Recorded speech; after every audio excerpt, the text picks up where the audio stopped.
الحمد لله نحمده ونستعينه ونستغفره ونعوذ بالله من شرور أنفسنا ومن سيئات أعمالنا من يهده الله فلا مضل له ومن يضلل فلا هادي له وأشهد أن لا إله إلا الله وحده لا شريك له وأشهد أن محمدا عبده ورسوله يا أيها الذين آمنوا اتقوا الله حق تقاته ولا تموتن إلا وأنتم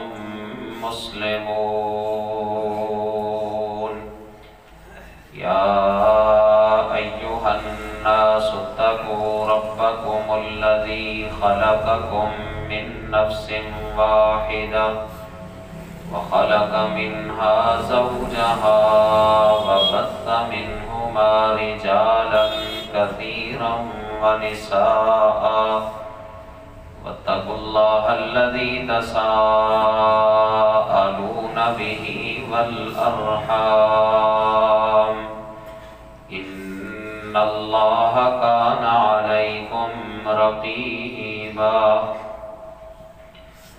يا أيها الذين آمنوا اتقوا الله وقولوا قولا سديدا يصلح لكم أعمالكم ويغفر لكم ذنوبكم ومن يطع الله ورسوله فقد فاز فوزا عظيما أما بعد فإن خير الحديث كتاب الله وخير الهدي هدي محمد صلى الله عليه وسلم وشر الأمور محدثاتها وكل محدثة بدعة وكل بدعة ضلالة وكل ضلالة في النار ألا لا إيمان لمن لا أمانة له ولا دين لمن لا عهد له سبحانك لا علم لنا إلا ما علمتنا إنك أنت العليم الحكيم اللهم صل على محمد وعلى آل محمد كما صليت على إبراهيم وعلى آل إبراهيم إنك حميد مجيد اللهم بارك على محمد وعلى آل محمد كما باركت على إبراهيم وعلى آل إبراهيم إنك حميد مجيد رب اشرح لي صدري ويسر لي أمري واحلل عقدة من لساني يفقهوا قولي أعوذ بالله السميع العليم من الشيطان الرجيم من همزه ونفخه ونفثه بسم الله الرحمن الرحيم لكن الذين اتقوا ربهم لهم غرف من فوقها غرف مبنية تجري من تحتها الأنهار وعد الله لا يخلف الله الميعاد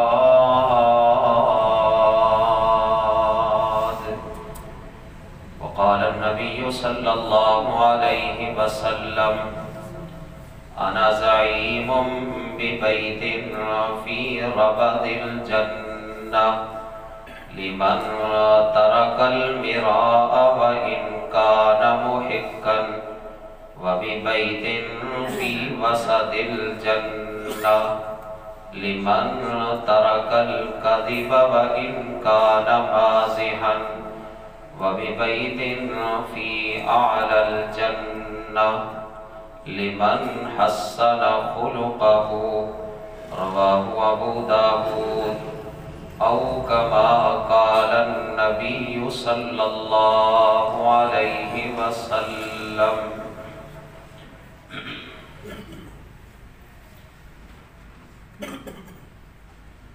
حمد و ثنا، مدح و ستائش، بڑائی کبریائی اللہ رب العزت کے لیے، جس اللہ نے ہم سب کو پیدا کیا ہے، وہی اللہ ہم سب کا خالق، مالک، رازق ہے۔ ہماری ساری ضرورتوں کو پورا کرنے والا صرف اور صرف اکیلا اللہ ہے، اور وہ ہے بھی وحدہ لا شریک، نہ اس کی ذات میں اس کا کوئی شریک ہے، نہ اس کی صفات میں اس کا کوئی شریک ہے، نہ اس کے اختیارات میں اور جملہ عبادات میں اس اللہ کا کوئی ساجی اور شریک ہے۔ اس طرح اللہ کی ذات پر ایمان رکھنے والا وہی بندہ مومن ہے اور ایمان والا ہے اور جنت کا حقدار ہے۔ درود و سلام بے شمار لاتعداد انگن نبی کائنات، فخر موجودات محمد مصطفیٰ صلی اللہ علیہ وسلم کی ذات گرامی پر، جن کو اللہ تعالیٰ نے بہت ساری خوبیوں سے نواز کر ہم سب کی رشد و ہدایت کے لیے اپنا آخری نبی اور رسول بنا کے ہماری طرف مبعوث فرمایا ہے۔ جو بھی آپ کی اطاعت و فرما برداری کرے گا وہی بندہ جنت کا حقدار اور مستحق ہے۔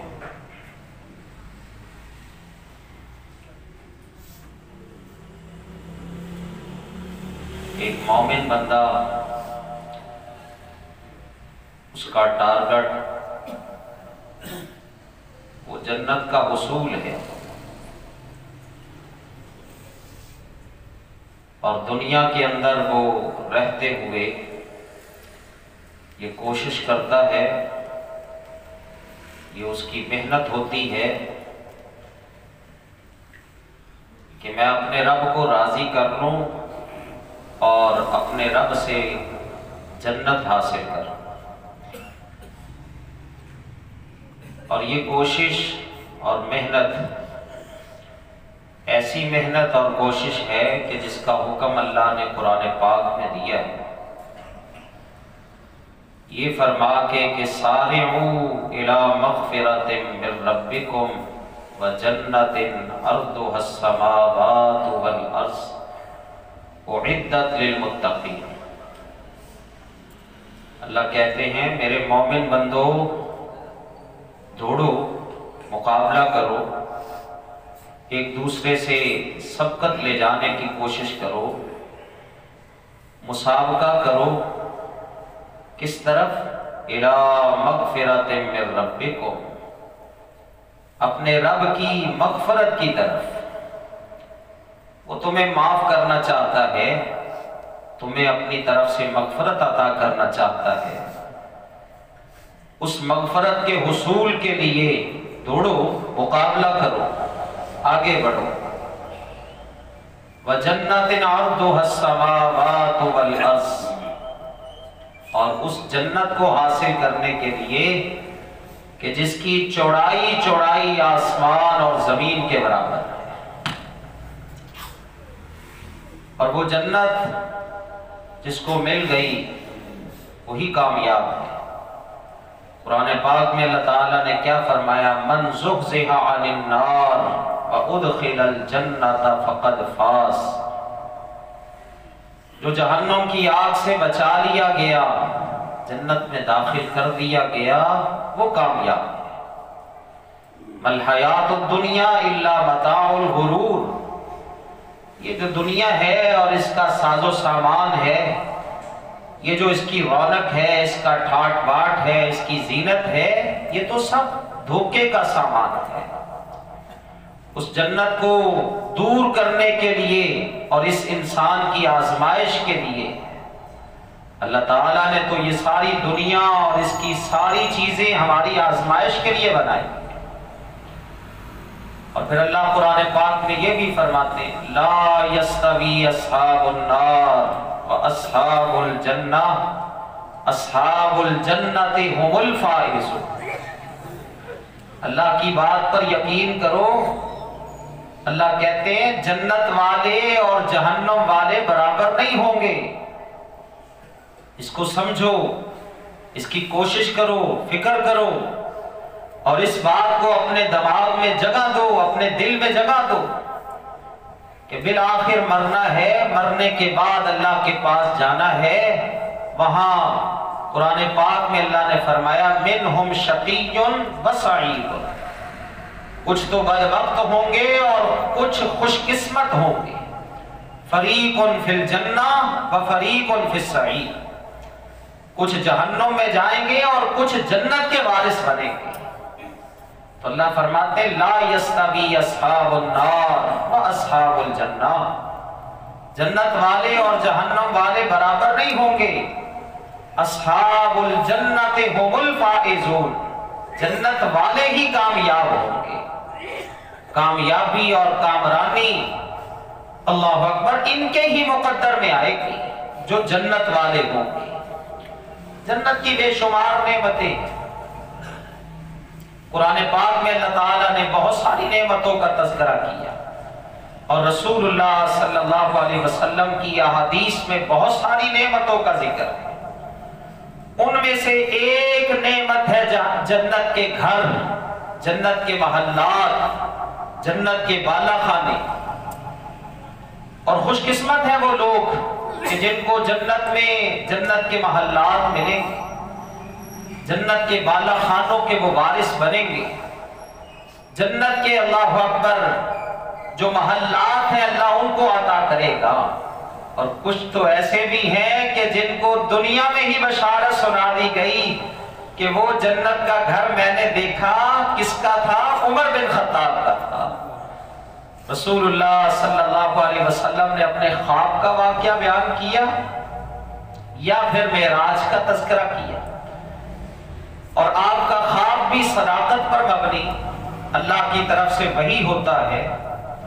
تو آپ فرماتے ہیں میں نے جنت میں داخل ہو کے ایک محل دیکھا، بڑا خوبصورت محل تھا۔ تو میں نے پوچھا لمن ھذا، یہ محل ہے کس کا؟ مجھے بتایا گیا الرجل من قریش، یہ ایک قریش کے ایک مرد کا، ایک آدمی کا، ایک فرد کا محل ہے۔ تو نبی صلی اللہ علیہ وسلم فرماتے ہیں میں نے اپنے تائیں گمان کیا کہ پھر یہ میرا ہی محل ہوگا۔ یہ محل جو اللہ کی طرف سے بنایا گیا ہے اور یہ جو بتا رہے ہیں کہ قریش کے ایک مرد کا، تو پھر یہ محل میرا ہی ہوگا۔ تو میں نے کہا وہ قریش کا مرد کون ہے؟ بتایا گیا عمر بن الخطاب رضی اللہ تعالی عنہ۔ کیسے وہ خوش قسمت لوگ تھے اللہ اکبر کہ جن کے محلات کو رسول اللہ نے اپنی آنکھوں سے دیکھ لیا کہ جنت کے محلات ان کے لیے بنائے گئے۔ آپ فرماتے ہیں میرا دل چاہا، عمر ابن خطاب کو آپ فرماتے ہوئے بیان کرتے ہوئے کہتے ہیں میرا دل چاہا کہ میں اندر داخل ہو کے ذرا محل کو دیکھ کے تو آؤں، اس کی خوبصورتی کو دیکھ کے آؤں، اللہ اکبر اس کی جو ہے نا وہ آرائش کو دیکھ کے آؤں کہ اللہ نے اندر سے کیسا خوبصورت بنایا ہے۔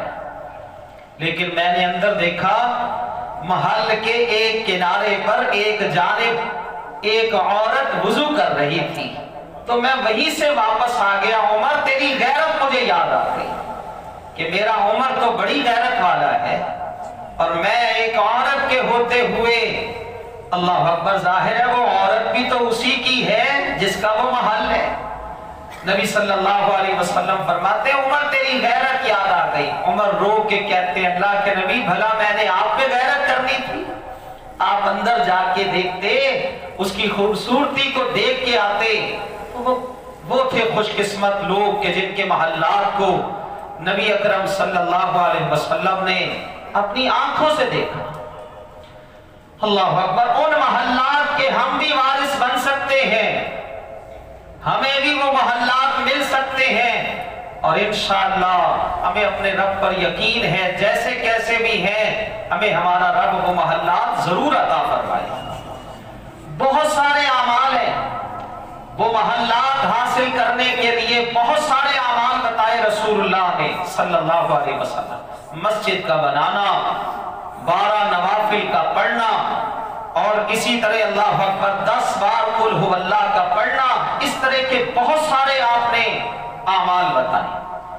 لیکن ایک حدیث جو آپ کے سامنے پڑھی ہے نا، اس میں آپ نے 3 محلات کی گارنٹی دی ہے، 3 محلات کی، کہ 3 کام کر لو 3 محل حاصل کر لو۔ گارنٹی کون دیتا ہے؟ سب سے زیادہ سچ بولنے والے محمد مصطفیٰ صلی اللہ علیہ وسلم۔ کسی عام بندے کی گارنٹی نہیں ہے، جیسے ہمارے ہاں گارنٹی دیتے ہیں، دے دے اس کو پیسے، میں گارنٹی دیتا ہوں، میں ضامن ہے اس کو۔ اللہ اکبر، اور پھر جو ہے نا وہ آ کے الیکشن کے دنوں میں آپ دیکھتے ہیں کہ کس طرح کے وعدے ہوتے ہیں، اور پھر گارنٹی دی جاتی، یہ کام میں گارنٹی دیتا ہوں کہ اس کے بعد کر دوں گا۔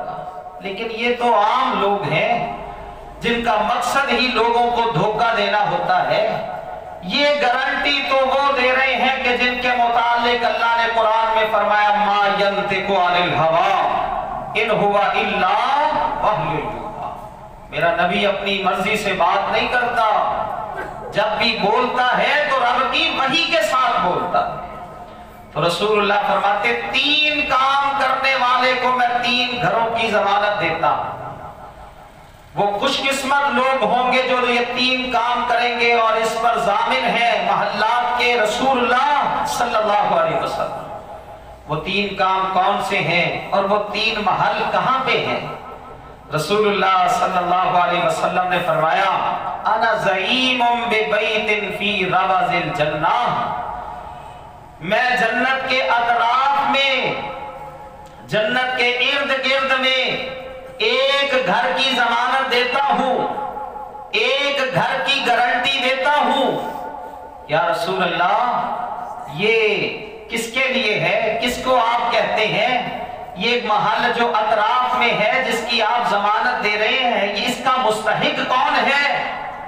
فرمایا لمن ترک المراء وان کان محقا، حق اسی کا ہے، حق پر وہی ہے، حق اسی کا بنتا ہے، لیکن صرف جھگڑا ختم کرنے کے لیے اپنے حق سے دستبردار ہو جاتا ہے۔ رشتہ داری قائم رہے، صلہ رحمی جو ہے نا وہ میں کرتا رہوں، کوئی بات نہیں میرے بھائی، حق تو اس کا بنتا ہے، لیکن کوئی بات نہیں اگر بھائی کہتا ہے تو حق چھوڑ دیتا ہے کہ یار بھائی بھائی جو ہے نا ہم باقی رہیں، ہمارا یہ اللہ اکبر ہماری رشتہ داری قائم رہے۔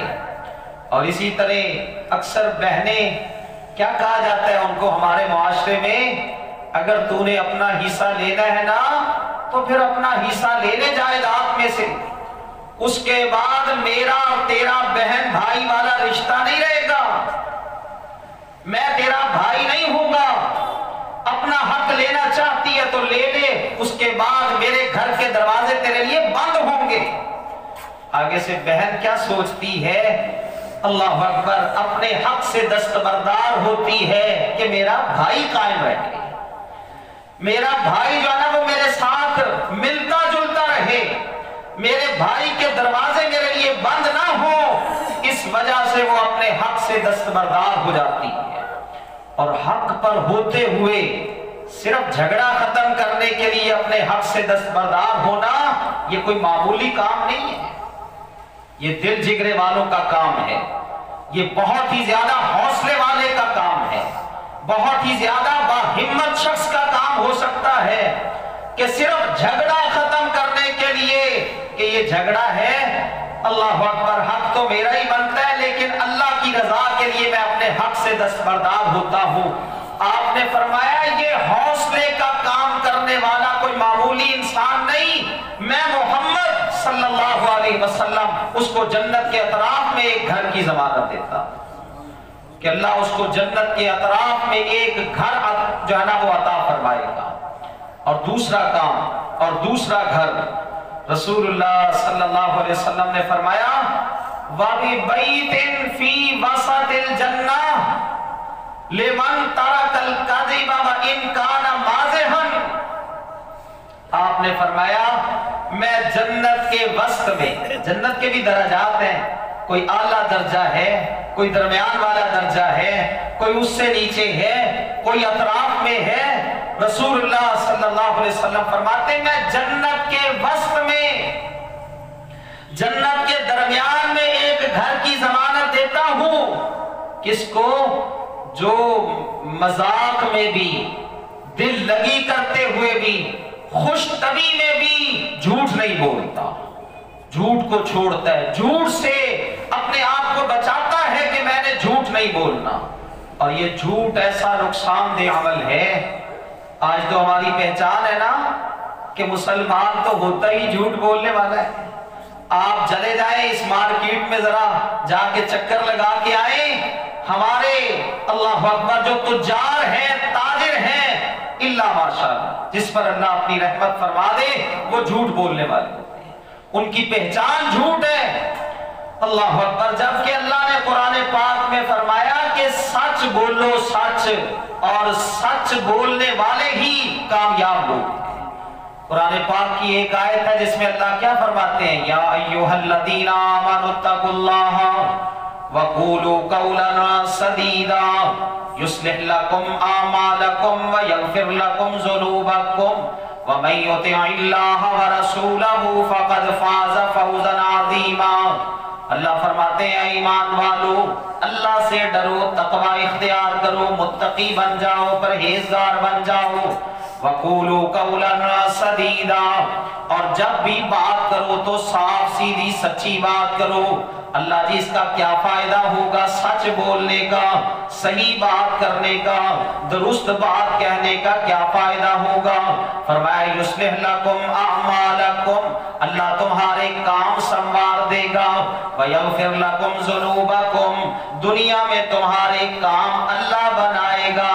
اور ایک اور مرتبہ اللہ کہتے ہیں یغفر لکم ذنوبکم، اللہ تمہارے گناہوں کو بھی معاف کر دے گا۔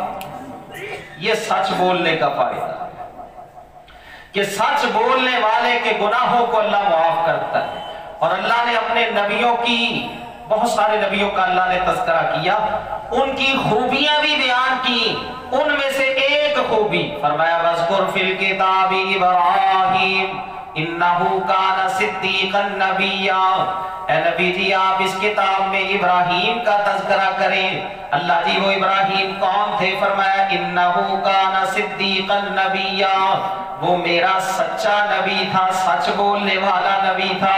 اور ایک مقام پہ اللہ نے فرمایا وَاذْكُرْ فِي الْكِتَابِ إِسْمَاعِيلَ إِنَّهُ كَانَ صَادِقَ الْوَعْدِ وَكَانَ رَسُولًا نَبِيًّا۔ اللہ فرماتے ہیں اس کتاب میں اسماعیل کا تذکرہ کرو، إِنَّهُ كَانَ صَادِقَ الْوَعْدِ، میرا اسماعیل وعدے کا بڑا سچا تھا، جو بھی وعدہ کرتا تو سچ بولتا، سچا وعدہ کرتا۔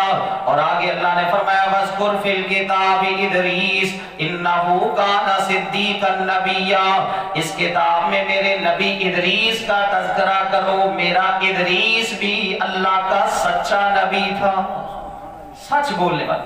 اور یہ نبیوں کی امتیازی خوبی تھی کہ وہ سچ بولنے والے۔ خود محمد مصطفیٰ صلی اللہ علیہ وسلم، آپ نے جب نبوت کا اعلان کیا نا، لوگوں کو دعوت کلمت توحید دی، اس سے پہلے آپ نے کیا فرمایا؟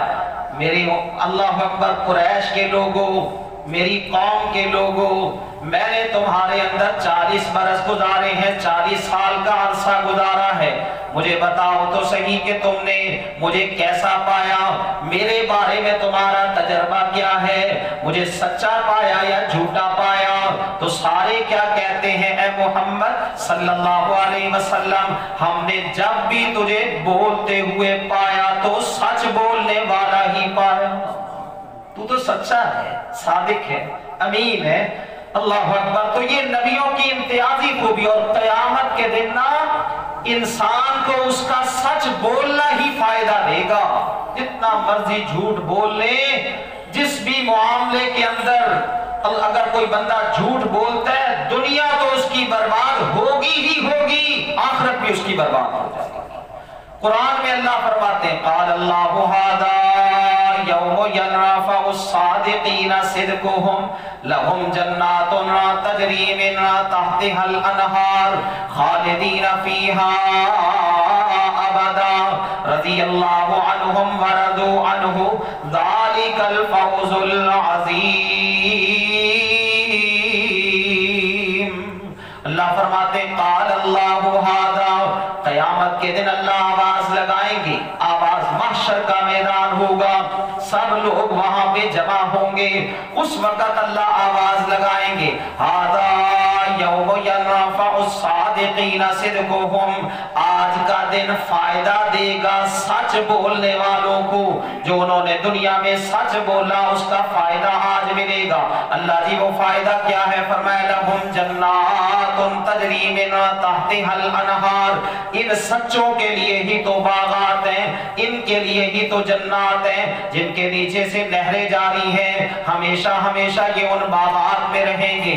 اللہ فرماتے رضی اللہ عنہم ورضوا عنہ، اللہ ان سے راضی ہو گیا اور یہ اپنے رب سے راضی ہو گئے۔ ذالک الفوز العظیم، اس کا مل جانا یہ بہت بڑی کامیابی ہے۔ لیکن ملے گی کامیابی کن کو؟ جو دنیا میں سچ بولیں گے۔ رسول اللہ صلی اللہ علیہ وسلم نے فرمایا ایک بندہ سچ بولتا ہے، سچ، اور ہر کام کے اندر وہ سچ بولتا ہے، ہر معاملے میں سچ بولتا ہے، بلکہ اس کی پہچان سچ بولنے والا ہو جاتی کہ یہ بندہ یار بڑا سچ بولنے والا ہے، کاش یہ پہچان ہماری بن جائے، مسلمانوں کی یہ پہچان بن جائے کہ مسلمان سچ بولتا ہے، جھوٹ نہیں بولتا۔ ایک حدیث میں آتا ہے رسول اللہ صلی اللہ علیہ وسلم سے پوچھا گیا اللہ کے نبی کیا ہمیں بتائیں کہ کوئی مومن مسلمان وہ بخیل ہو سکتا ہے کہ اس کے پاس پیسہ بھی ہو اور پھر وہ اللہ کی راہ میں خرچ نہ کرے؟ ایسا بھی ہو سکتا ہے، بخیل بھی ہو سکتا ہے، یہ کوئی اچھی صفت نہیں ہے۔ رسول اللہ نے فرمایا پہلی امتوں کو جن چیزوں نے برباد کیا ان میں سے ایک بخل ہے، بخل، کہ وہ بخل سے کام لیتے تھے۔ آپ سے پوچھا گیا اللہ کے نبی اچھا بتائیں کہ کیا کوئی مومن مسلمان جو ہے وہ بخیل ہو سکتا ہے؟ آپ نے فرمایا ہاں بخیل ہو سکتا ہے، کنجوسی اس کی فطرت میں شامل ہو سکتی ہے، وہ کنجوسی سے کام لے، یہ ممکن ہے۔ اچھا اللہ کے نبی کیا مومن بزدل ہو سکتا ہے؟ آپ نے فرمایا ہاں مومن بزدل بھی ہو سکتا ہے۔ یا رسول اللہ کیا مومن مسلمان جھوٹا ہو سکتا ہے؟ آپ نے فرمایا نہیں، مومن مسلمان جھوٹا نہیں ہو سکتا۔ مسلمان کی تو یہ صفت اور وصف ہے کہ وہ سچ بولتا ہے۔ اللہ نے قرآن میں اس کا ذکر کیا، فرمایا ان المسلمین والمسلمات والمؤمنین والمؤمنات والقانتین والقانتات والصادقین والصادقات والصابرین والصابرات والخاشعین والخاشعات والمتصدقین والمتصدقات۔ اللہ فرماتے میرے مومن بندے، مسلمان مرد بھی اور عورتیں بھی، ایمان والے مرد بھی اور عورتیں بھی، اور اسی طرح فرما برداری کرنے والے مرد اور ان کی عورتیں بھی، اور اسی طرح فرمایا والصادقین والصادقات، سچ بولنے والے مرد بھی اور سچ بولنے والی عورتیں بھی۔ ان کے لیے کیا ہے؟ فرمایا ان کے لیے بخشش ہے، اللہ نے ان کے ساتھ